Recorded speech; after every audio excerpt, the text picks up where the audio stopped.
Sabi nga mga kababayan sa kasabihan, after the rains, and in fact hindi lang ordinary rains, heavy, very heavy rains, of course, there will be sunshine. So palabas na ng ating bansa mga kababayan yung bagyong si Karina after na magbuhos ng napakatinding ulan sa ating pong bansa at humina na rin sa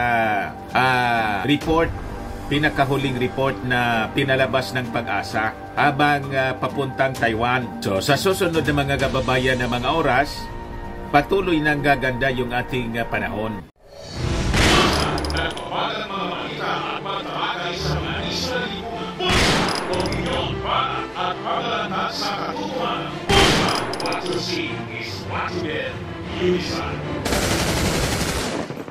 Nag-receive na rin po yung matinding pagbaha sa Metro Manila. And sa mga susunod na oras, si Karina ay lalabas na po sa ating Philippine Area of Responsibility.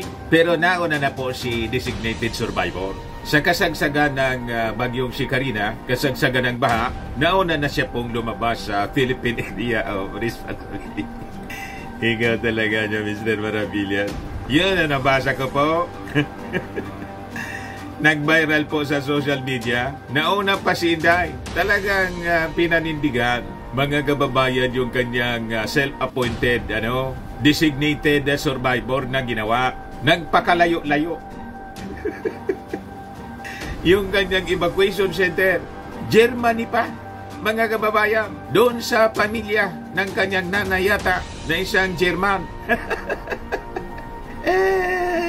At walang paliwanag kung ano yung kanyang purpose. Sabi nga po ng mga netizens, di bali na lang sana kung official travel, official business, di ba? Pero kung mga personal man lang po, pwede naman po na ikansila. Di ba? Vice Presidente ka. Tapos nakikita mo, lumilitaw sa mga matitinding baha, yung iyong mga kababayan, iiwan mo. Kung ako ang Vice Presidente, hindi ko na itutuloy. Sasabihin ko doon sa mga staff ko, i-cancel na muna ninyo ang travel ko. Kasi kailangan ko ritong mag-stay para tumulong man lang sa relief operation at kailangan hands-on tayo. Di ba? Tulad ng ating Pangulong Bongbong Marcos. Isinday po, bigla na lang pong lumipad, mga kababayan, outside ng Philippine Area of Responsibility, nag-evacuate. Tapos niya, Mr. Maravillas, ang tawag niya, lagi niyang bukang bibig, mali natin ang Pilipinas. Mali ng Pilipinas? Nasa kalagitnaan kasagsagan ng calamity, lumipad pa Germany. Talaga niya, Mr. Maravillas, laging baliktad yung kanilang mga pananalita. Yung ating Pangulong Bongbong Marcos, nasa ocular inspection po. Saan ito, mga kababayan? Nag-iikot ngayon sa Metro Manila, yung ating Pangulo. Yan po. Ayan po. Para mag-inspeksyon, personal niyang inspeksyonin po ang mga nasalanta ng baha sa Metro Manila. Yan o. Yan ang presidente po, mga kababayan. Yan po. Ocular inspection sa Valenzuela City po pala ito. Mga kababayan, Valenzuela City. Yan o. Ocular inspection, Valenzuela City, Barangay Malanday. Yan. Sabi rito sa live feed ng RTVN. Yan po. Sabi dyan, magdadala rin yung ating Pangulo ng assistance sa mga families sa Malanday National High School, naka-house doon, nag-evacuate. Currently houses 352 families. An estimated 1,629 individuals. Yan po yung ating Pangulo. Gusto niya mismo, personal makita. Tumungtong na si sir.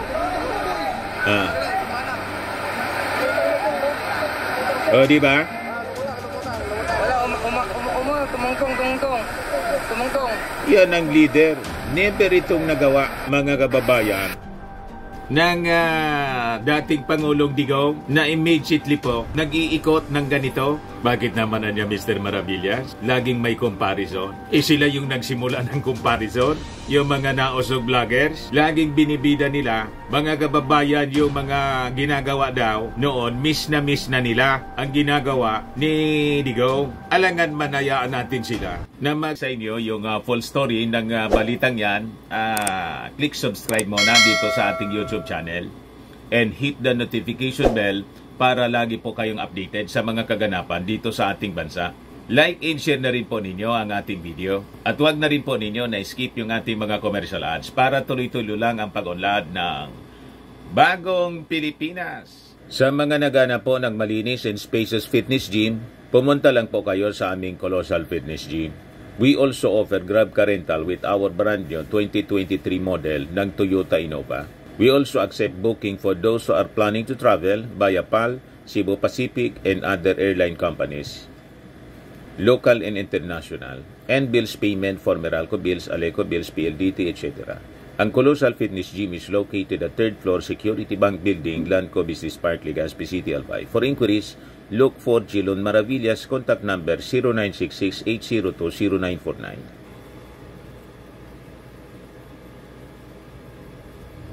Yan po yung aming Innova. Lagi na pong matao sa amin.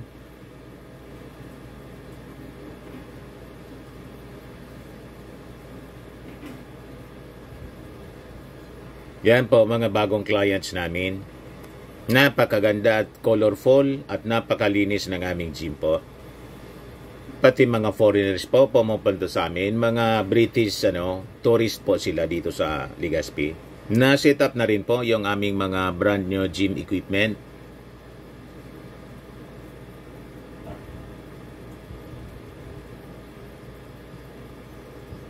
May treadmill na rin po kami. Ito naman po yung bago naming product na binibenta online. Eye Glow Serum, whitening po siya. Tingnan ninyo yung epekto sa aking anak na architect before and now. Yung mga inquiries po ninyo, dumiretso na lang kayo sa kanyang Facebook account, Riz Maravillas. Ito naman po, Firmax Firming and Lifting Cream, pinapahid po sa mga pulses in affected area. Mainam po sa paninigas ng mga kaso-kasuan. Ito naman po, Automax Radiant Serum. Sa mukha naman yung application, anti-aging po siya. You will look 10 years younger than your age. Sa mga cancer patients naman po, baka lang gusto ninyo itong itry. Naing siya red mixed fruit drink. Hindi mo po siya gamot, food supplement siya. Kaya lang, gawa siya mga kababayan sa goji berry. Yung goji berry may anti-cancer properties. O ngayon, yung mga inquiries ninyo, dumiretso na lang kayo sa aming messenger sa Facebook para masagot namin agad. Ayos pa? Ayos na ayos niya, Mr. Maravilla. Magsalita ng masalita, magsalita ng mga pagbida-bida na kung saan, sabi nga natin mga kababayan, 6 years yung term of office, 6 years si Digong na naging Pangulo. Yung baha sa Metro Manila po, hindi man yan na-address. Ito nga po, kasi kung nag-implement siya ng mga projects that will address the problem of flooding sa Metro Manila, hindi na sana nangyari ito po. Tama? Pagkatapos, hinanapan nila ng proyekto yung ating Pangulong Bongbong Marcos na yung in-announce na project sa flood control. All over the country yun po. At yung iba, ongoing pa lang po. Hindi pa natatapos. At sabi ng mga experts, mga kababayan, pati yung mga senador, ang rason ng paglala, mga kababayan, sa flooding sa Metro Manila, yung reclamation, i-base po, mga kababayan, sa data, ang may pinakamaraming reclamation na inapprove, si Mau Diggs po. Ayan, Shinday, mga kababayan. Sara Duterte nakaalis na sa Philippine Area of Responsibility. Naging sentro, mga kababayan, ng tuksuhan. Pinagtatawanan na lang ng ating mga kababayan si Inday Sara na ang sinasabi niya, mali natin ang Pilipinas. Pero sa gitna ng calamity po, lumayas. Wala man lang pong paliwanag yung kanyang opisina. Sara Kin Fly, kasama yung kanyang pamilya, to Germany. Tapos, yung kanyang opisina, wala mang paliwanag kung ano yung sadya. Bakit siya nag-travel papuntang Germany? As news spread of Vice President Sara Duterte's trip, netizens mostly posted comments on social media wondering why she had to leave the country amid a calamity which on Wednesday caused the worst flooding so far this year in Metro Manila in other parts of Luzon. Tapos ituturo yung ating Pangulong Bongbong Marcos na nagyabang daw, mga kababayan, sabi ng mga nausog, nagyabang ng kanyang mga programa sa flood control. Pagkatapos biglang nalubog sa baha po yung Metro Manila. Yan ang pinagsasabi nila. Yung cause po, sabi ng mga senador ng flooding, yung reclamation na ang may maraming reclamation pong ginawa during the time ng kanyang tatay ni dating Pangulong Digong. But anyway, yung response ng ating gobyerno, mga kababayan, sa baha, sabi ng ating Pangulo, maganda naman niya. And this time nga, nasa ocular inspection siya, yung pinakita natin kanina. So sabi rito, maganda naman ang response natin so far. President Ferdinand Marcos expressed satisfaction with the overall response of different government agencies to the effects of Typhoon Carina. Following the situation briefing ng NDRRMC, Marcos noted that only minimal instructions were necessary due to the adequate response thus far. So sabi niya, so konti lang naman ang instruction na binigay ko sa grupo dahil maganda naman ang response natin so far. Sinabihan ko sila na mag-focus lang ng mabuti doon sa mga areas na hanggang ngayon ay hindi pa natin na ipapasok. So yun ang after natin. So yun ang after, yun ang magiging next na priority na gagawin ng DSWD. Pati siyempre public works because kung yung mga daan ay na-landslide, kailangang magtulungan sila ng LGU para i-clear yung daan. Kaya nagsasagawa, mga kababayan, ng ocular inspection ngayon. Yung ating Pangulong Bongbong Marcos, i-assess mo na siyempre. So nasa phase na tayo ng assessment. Kasi yung tulong po, sabay-sabay na po na ginagawa ngayon. Kahapon, nasa phase tayo ng evacuation. Kasi talagang napakatindi po yung bagsak ng ulan. So, ngayon, nasa relief operation po tayo and ocular inspection and evaluation ng nangyari. Bakit sobrang tumaas yung tubig baha? Other than siyempre, ang rason yan, yung napakatinding pagbagsak ng ulan. Kahit saang bansa po, sa China nga po, mga kababayan, hindi ko lang nire-report sa inyo. Pero the past several weeks, nauna po yung China sa sinalanta ng matinding mga pagbaha, landslides, dahil sa matinding mga pagbagsak ng ulan. In other countries, in Europe, ganun din po. So this is not unique, mga kababayan, dito sa atin. All countries all throughout the world, kahit nga po yung mga bansa sa Middle East na hindi man inuulan, sa Dubai, sa Saudi Arabia, binabaha na po. Climate change, you see? So importante talaga pag-aralan natin yung ating mga aksyon sa mga susunod na araw. Ngayon, nagpaabot na rin po ng magandang assessment sa handling ng disaster response ng ating Pangulong Bongbong, si Speaker Martin Romualdez. So sabi niya rito, Marcos hands-on approach hailed as country reels from Carina. House Speaker Martin Romualdez could not help but give props to President Marcos for his hands-on approach to tackling the challenges caused by Typhoon Carina. Sabi po ng Speaker, the President's hands-on approach niya highlights the administration's commitment to disaster response and resilience, ensuring that no Filipino is left behind in times of crisis. The House leader noted that Marcos personally went to the office of the National Disaster Risk Reduction and Management Council to monitor the typhoon-affected areas and coordinate efforts to provide timely and effective relief. Yan po ang leader, hands-on talaga. Si Inday po, biglang lumipad papuntang Germany. Pati si Rui na Guanzon, mga kababayan, na pariak sa X. Sabi ni Guanzon, palabas na daw ang typhoon from the Philippines to Germany na. Si Inday na po yung si Inday na po yung naging bagyo. Kasi nga po, kumalat yung viral post na si Inday, mga kababayan, nasa outside na daw ng Philippine Area of Responsibility. Ngayon, nag-react naman po yung ibang mga nakabasa ng post ni Guanzon. Sabi ni Imoy Moy, galit siya, nasaan ang BP? Referring to the destination of Germany, Jasper James T. Mariscal jokingly replied to Guanzon, doon daw po kasi ang evacuation center niya at ng family niya pagkalayo-layo. You see, mga kababayan, tapos hanap kayo ng hanap sa ating Pangulong Bongbong Marcos. I-hands-on yung ating Pangulo. Ito yung ating Pangulo. Mga kababayan, nasa ocular inspection. Di ba? Mga kababayan. Yan ang presidente. Totoong leader.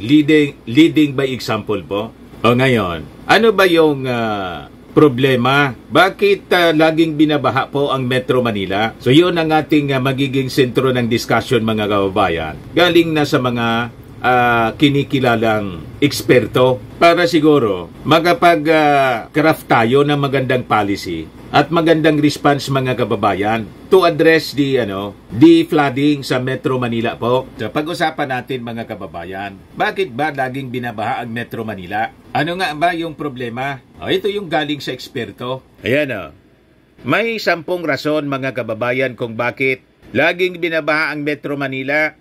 Sabi yan ni Paulo Alcaracen.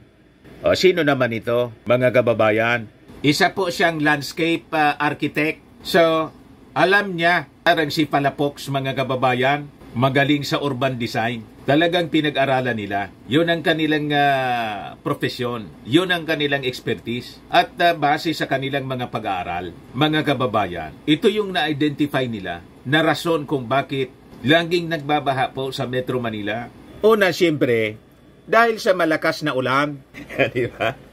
Pag konti yung ulan, wala mang baha, mga kababayan. Pag matindi yung pag-uulan, siyempre, babaha. Lalo yung design ng landscape, mga kababayan. Mali-mali. Dyan sa Metro Manila, sinemento na lahat.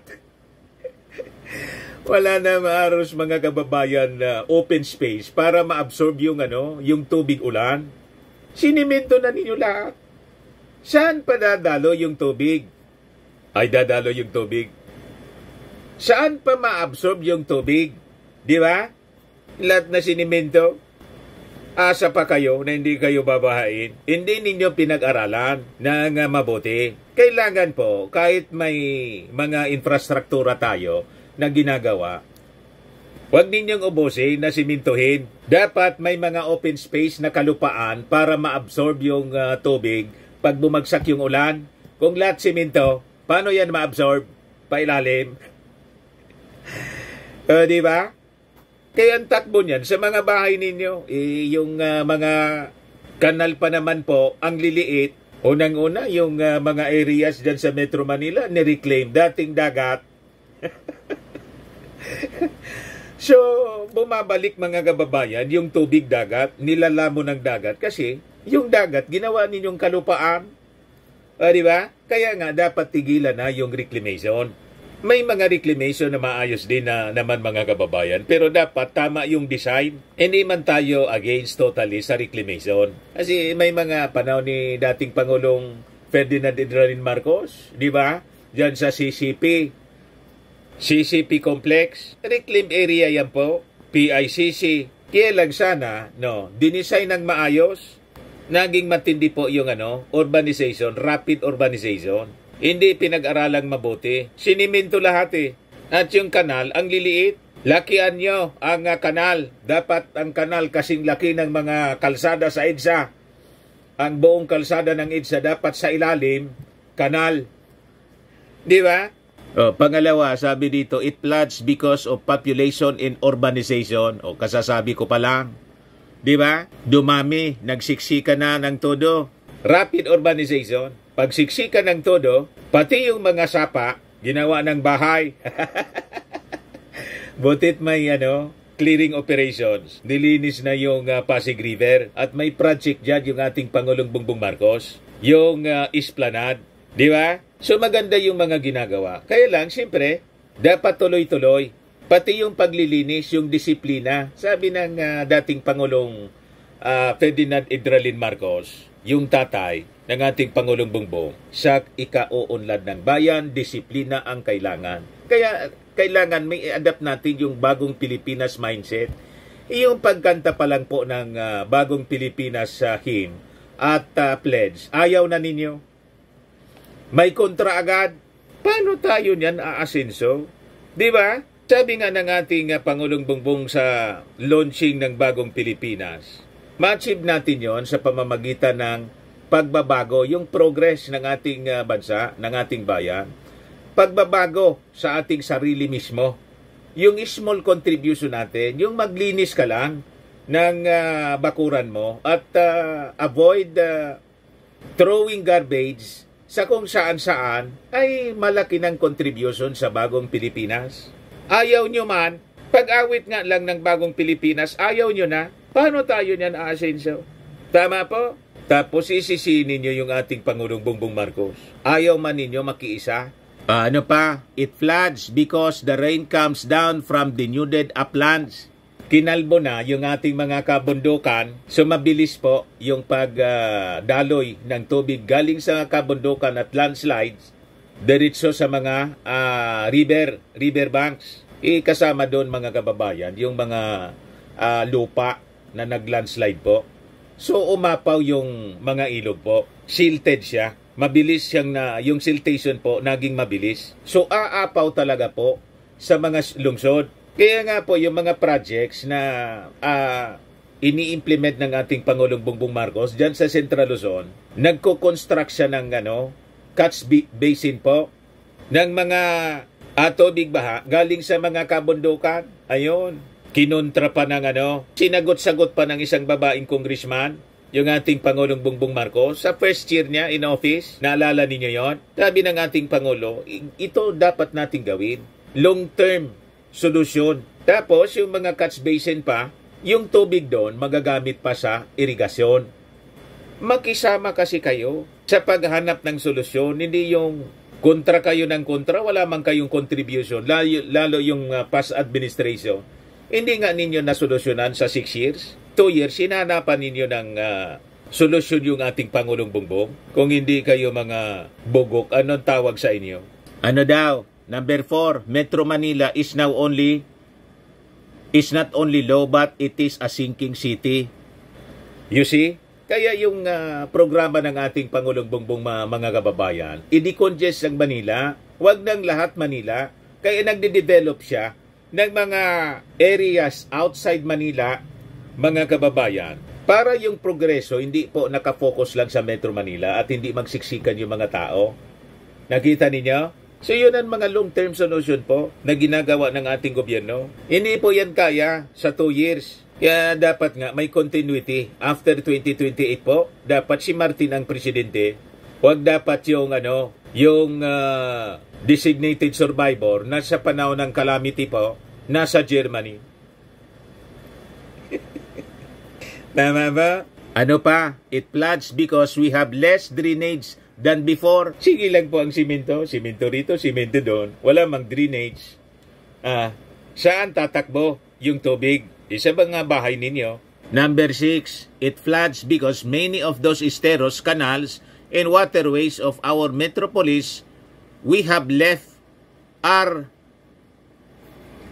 chock full of informal settlers. Walang madaanan na niya.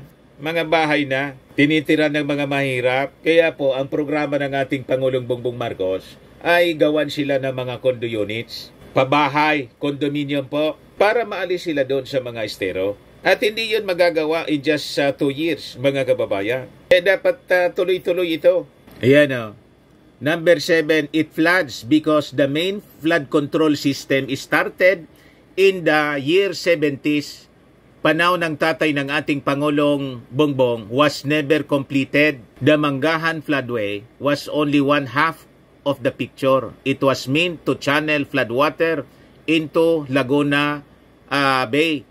The lake was meant only as a holding area and the excess water was to have been flushed from there to Manila Bay via the Parañaque Spillway. That spillway anya was never built. To build it now would cost trillions in urban sprawl has seen its path covered with more millions of people and thousands of structures. Kita ninyo kung kaninong kasalanan pa? So, yung mga sumunod na administrasyon. Kasi tinanggal yung tatay ng ating Pangulong Bongbong Marcos na isa pong builder to make over yung pro-China. Si Coricong, mga kababayan na Chinese, the rest is history, mga kababayan. Tapos gusto ninyong pasolusyonan sa ating Pangulong Bongbong Marcos in just 2 years. Anong ginawa ng mga previous administrations? Wala. You see? Kaya dapat yung ating Pangulong Bongbong Marcos po, another 20 years po. Para solusyonan po ito ng mga problema. Hindi nagawa for 30 years. 3 decades yung lumipas po. Hindi na ipinagpatuloy yung ginawa ng matandang Marcos. Ang nagsabi niyan, mga kababayan, na hindi na ikinontinyo, expert po, isang architect sa landscape. O, ano pa? Pangwalo, it floods because what little left of our drains in flood control infrastructure is ill-maintained. Hindi mini-maintain po ng maayos. Ano pa? Number 9, it floods because urban development is unplanned and unfettered. Tira lang sila ng tira po. Hindi pinag-iisipan, walang maayos na plano. Kita ninyo? Tingnan ninyo yung mga magagandang lungsod sa buong mundo na napagplanuhan pong maayos. Walang ganitong problema. Pang-sampo po, sabi niya, the final reason it floods in this short list, and there are many other reasons anya, is politics. Metro Manila is made up of 16 cities in one town, Pateros. Floods do not respect political boundaries, anya, and will flow from one city to the next, yet we continue to address flooding as well as all of other urban problems within the confines of individual LGUs. Is that it does not make sense, anya? Sabi po ni landscape architect Paulo Alcaracen. Politics, anya, also conspires to keep informal settlers where they are because they represent votes. Yan ang masama doon, mga kababayan. Kaya bawas-bawasan natin yung sobrang politika. Isipin naman natin yung general welfare ng ating mga kababayan. Nasobran tayo sa politika po. So alam na natin, mga kababayan, ito yung dapat na pag-isipan na mabuti. And I think yung mga eksperto na nasa paligid ng ating Pangulong Bongbong Marcos ay nakita na rin po ito. Ang kailangan lang po, mga kababayan, bigyan natin ng enough time yung ating Pangulo na ma-implement po yung mga flood control projects in full without disruptions po. Lalo na po yung problema sa reclamation na naging dahilan para mabara po yung lagusan ng tubig. At sabi nga po natin, para doon sa mga turo ng turo, ang dapat na ituro ninyo, kasi ang tinuturo ninyo, yung ating Pangulong Bongbong, ang nag-approve po ng napakaraming reclamation po, si Digong. Naintindihan na ninyo na usog at karamihan sa mga binigyan ng award, mga barkada ng Chinese. Okay pa, huwag kami mga nausog, yung mga gawain ninyo, yung consequences ng mga masasamang ginawa ni Digong, ituturo ninyo sa ating Pangulong Bongbong. Yan po ang ginawa ng administrasyon ni Mao Digso. Reclamation. Panahon po ni Digong, Rodrigo Duterte. Yan. Yan ang ginawa niya rito sa Manila Bay. Yan project approved without clearances. Tingnan ninyo kung sino may pinakamarami. From Ramos, Estrada, Arroyo, marami din inapprove niya. Aquino, konti. Ayan Duterte, napakaraming inapprove po. Yung Marcos Jr., galing pa yan dito. Galing pa sa kanya yung application. Kaya mayroon din sa panahon niya, mga kababayan. You see? Ito po yung salarin. Ito ang dahilan ng pagbaha sa Metro Manila. Yan More projects got the green light under Duterte. Tapos, ituturo ninyo yung ating Pangulong Bongbong Marcos pasosolusyonan ninyo yung problema in 2 years time na ginawa ang problema mga kababayan sa pagbabaha. Ang gumawa ng problema po, 6 years niyang ginawa. Sidigo. Huwag kami mga nausog. Ayan man lang po mga kababayan. Ako po si Dante Maravillas. Bye-bye. God bless.